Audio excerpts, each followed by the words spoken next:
بسم اللہ الرحمن الرحیم۔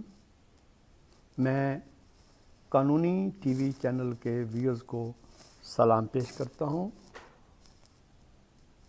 آج کی میری اس ویڈیو میں آپ سے جو انفارمیشن شیئر کرنے والا ہوں وہ سپریم کورٹ آف پاکستان اور ہائی کورٹس کے ججز کی تقرری کے بارے میں ہے۔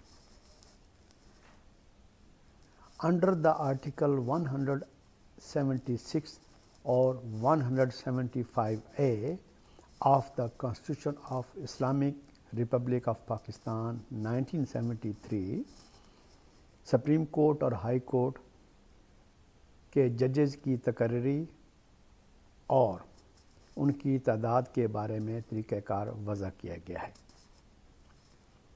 سپریم کورٹ آف پاکستان کے ججز کی تقرری under article 175A of the constitution اور ہائی کورٹ کے ججز کی تقرری under article 193 of the constitution کی جاتی ہے۔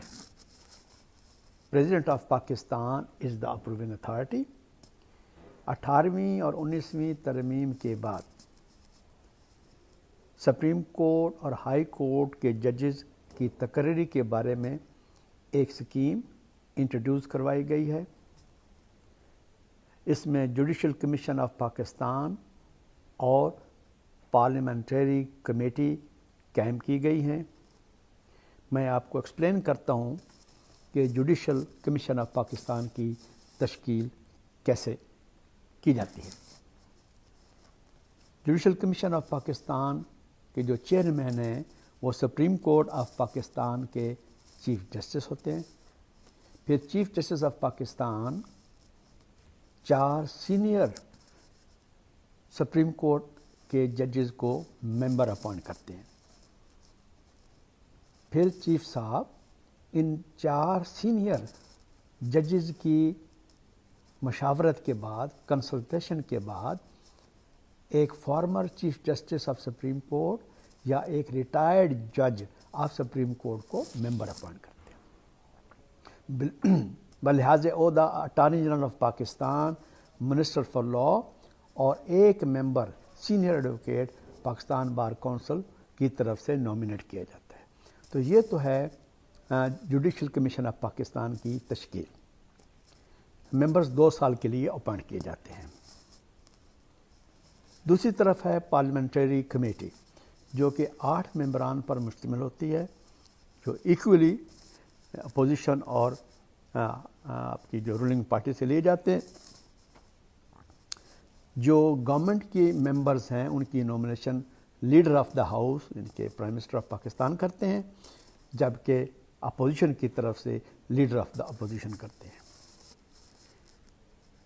جب کسی جج کی ہائی کورٹ یا سپریم کورٹ آف پاکستان کے لیے ایز اے جج تقرری کرنی ہو تو جوڈیشل کمیشن آف پاکستان اس نام کو کنسیڈر کرتا ہے، اس پرسن کی کمپیٹنسی کو دیکھتا ہے، ایکسپیرینس اور کوالیفیکیشن اور جو ریکوائرمنٹ ہے، جو کرائٹیریا ہے اس کو کنسیڈر کرتا ہے، اور اس کے بعد اپنی ریکمنڈیشن نومینیشن کے ساتھ جو ہے وہ پارلیمنٹری کمیٹی کے پاس بھجوا دیتا ہے۔ Under the constitution of Pakistan parliamentary committee جو ہے وہ پابند ہے کہ ودن 14 days judicial commission of Pakistan کی نومینیشن کو کنفرم کرے، اور اگر وہ کنفرم نہیں کرتی تو ریزن کے ساتھ through prime minister of Pakistan judicial commission کو واپس بھجوا دے۔ اس صورت میں judicial commission of Pakistan another person کی نومینیشن پرائم منسٹر کے تھرو کمیٹی کو بھجوا دے گا۔ تو جب کمیٹی جوڈیشل کمیشن کی طرف سے بھیجی گئی نومینیشن کو کنفرم کر دیتی ہے تو پھر پارلیمنٹری کمیٹی اپنی ریکمنڈیشن واپس پرائم منسٹر کو کنفرمیشن کر کے بھیج دیتی ہے۔ پھر پرائم منسٹر آف پاکستان اس کو اپروول کے لیے پریزیڈنٹ آف پاکستان کے پاس بھجوا دیتے ہیں، تو پریزیڈنٹ آف پاکستان اس کی پھر اپروول دے دیتے ہیں۔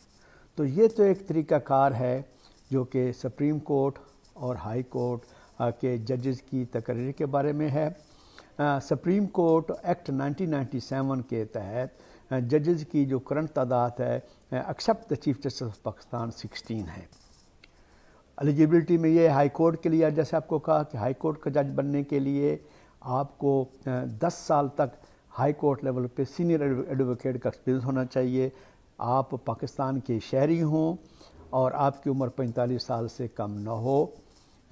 سپریم کورٹ کے لیے ہے کہ آپ 5 سال تک ہائی کورٹ لیول کے جج رہے ہوں یا 15 ایئرز آپ نے ہائی کورٹ لیول پہ as a senior advocate experience آپ کو ہو اس کا وکالت کرنے کا۔ تو یہ تو ایک طریقہ کار تھا جو میں نے سپریم کورٹ اور ہائی کورٹ کے ججز کے بارے میں بتایا۔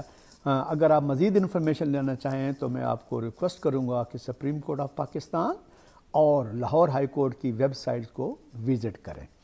مجھے امید ہے کہ یہ انفارمیشن آپ کو پسند آئی ہوگی۔ میں اگلی ویڈیو میں سول ججز کم جوڈیشل مجسٹریٹ کی تقرری کے بارے میں ایکسپلین کروں گا۔ اپنا خیال رکھیے گا۔ فی امان اللہ، خدا حافظ۔